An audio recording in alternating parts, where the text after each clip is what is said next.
mere eller mindre vellykket form for eksistentiel diskussion om kærlighed. Hello everybody, my name is Marta Balaga and we are here with the producer of That's Amore, presented at Cinef. You actually came straight from the airport. I'm very, very thankful and horrified, but I think this is how it's going to be for you now. Cannes is going to be just hectic like that. So why not just run into it? Let's do it. And Anne and Sophie, I wanted to just ask you, because you've been collaborating for a bit, and I'm always so curious when people decide to have this partnership, producing, directing, doesn't matter. Like, how did it start for you, and why do you continue? How come you don't hate each other still? Yeah. Well, it started when we went to the National Film School of Denmark, and we were about to make our graduation films, like partner up at different teams and stuff. And I suggested to Anne, let's team up. And why I think don't it was we a bad work idea. together? Bad idea. Yeah, Anne was like, nope, never gonna work.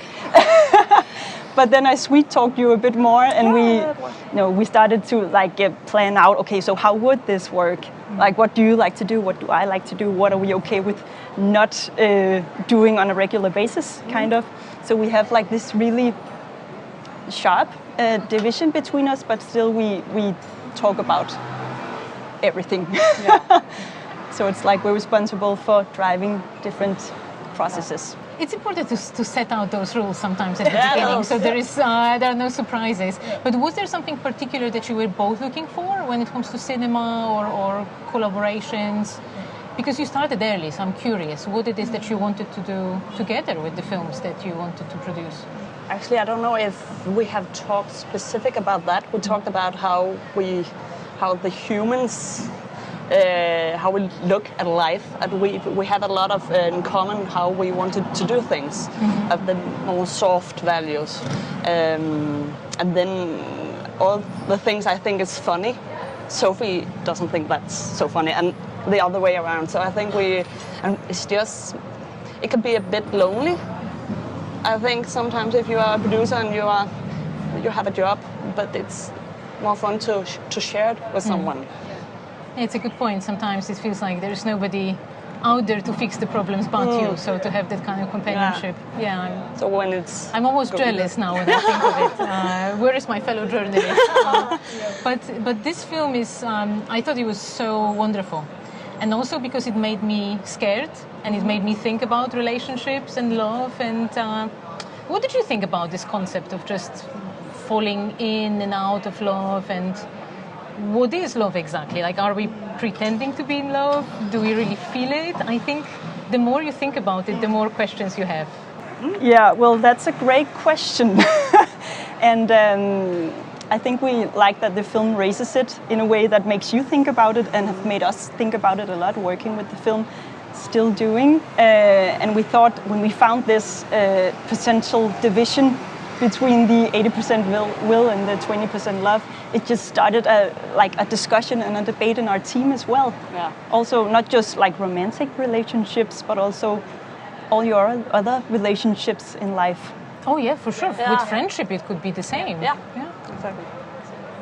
Yeah. But it's almost scary to see a couple, because I mean, it's not a very long film. Of course, it's like around 48 minutes, if I remember correctly. But they go from this very sweet, almost too much over the top moment in the relationship when it's just cute and it's wonderful, you just want to be as close as you can, to something very bitter very quickly. Was it a struggle to get there with the actors, given that it really feels like it's happening within moments? Yeah. Which is also what happens in life. I mean, you can go through 0 to 11 to call the Spinal Tap. I think it was one of the things we talked a lot about, if it actually could be proved in the film that the audience actually will feel that how quick love can turn around. But it was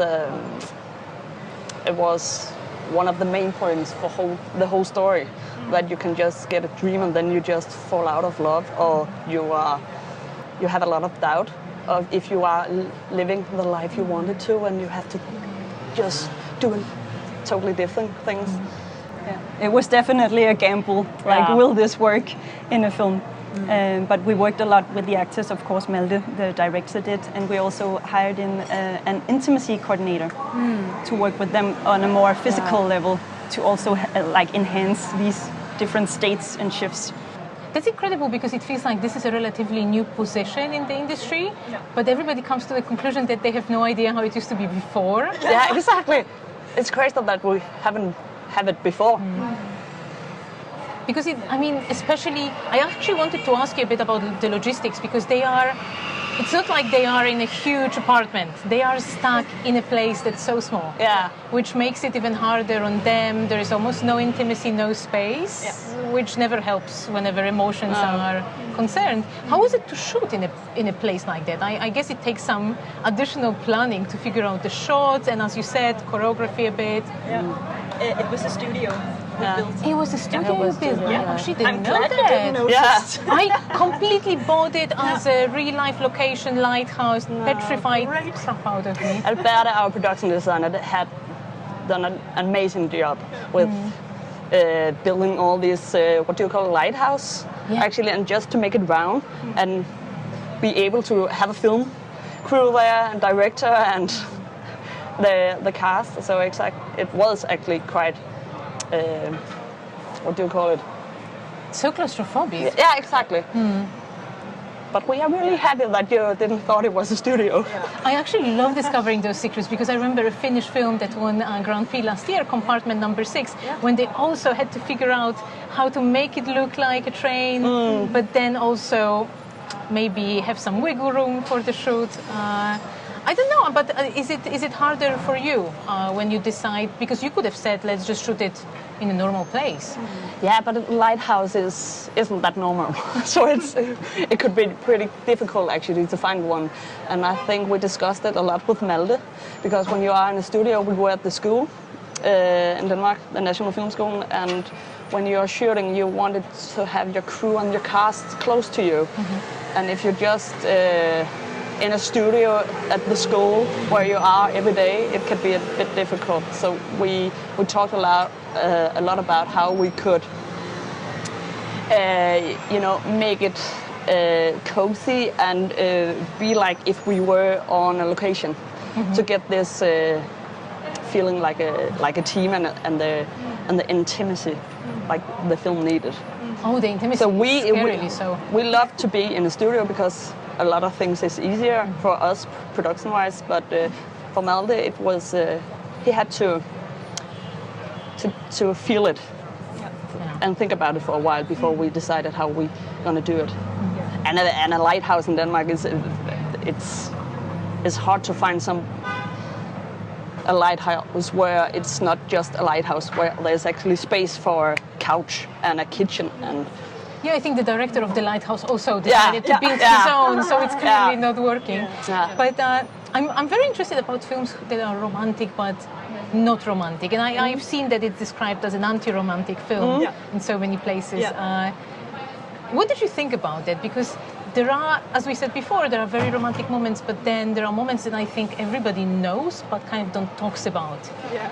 Like, I don't know, just being human, going to the bathroom when you're on romantic holiday with your partner. It's one of those things. I don't think people have many discussions, many open discussions about it. Like, how honest did you want it to be?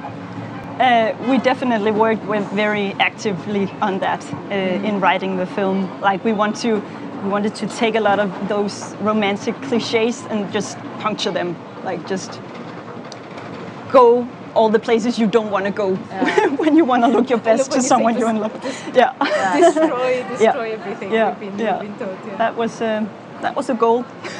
And Anna, the screenwriter, is really she's really good at finding these the moments, the humor in the situation like that. Like you go to the toilet and you can't do number 2, but and it's like it's a really universal problem. Yeah, exactly. That I haven't seen before in film. It's going to be hard to unsee it. So many memories flooding back. But if I'm correct, you're going to be, or you're already developing your feature, The Great Unknown. I wonder if you can tease it a little bit, what to expect, and are you going to actually present it here? Because you, as we said before, you're part of this wonderful club, and I'm hoping that you're going to tell us a little bit more about it. Yeah. Sure. Well, The Great Unknown is a feature film we're doing with another director that we went to school with, Charlotte Brodhagen. And it is a story about 3 generations of women on, well, basically an emotional roller coaster, because it's a daughter our age and her mom who's sick with cancer, and the grandmother who's like really estranged, not in their lives, suddenly comes in because of this disease. And then they're actually going to a summer house, also really cramped together, and then what happens with all of these feelings when they have to deal with the fact that one of them is going to die. But it's also a really humorous film. I'm starting to think that you really like to put people together so they can figure out all their issues and just make them work for it. Yeah, exactly. Talk together. Yeah. And about the Young Nordic Producers Club, I mean, are you planning anything specific here in Cannes, or you just want to meet people because this year it's finally possible to actually do like a proper networking? Yeah, we're so excited just to be here, meeting people and networking, and obviously we want to like scout the Nordics for potential co-producers in the future, because that's after the feature, that's the next step for us, we think. Well, I hope it's going to be wonderful for you, and just prepare them. They can't be claustrophobic to work with you unless they notice. We're going to be perfectly fine. Yeah. Thank you so much. And I just wanted to remind that we are at the Scandinavian House. We are getting used to it, and we know every corner by now. So please come by, meet some people, and we're going to see you a little bit later.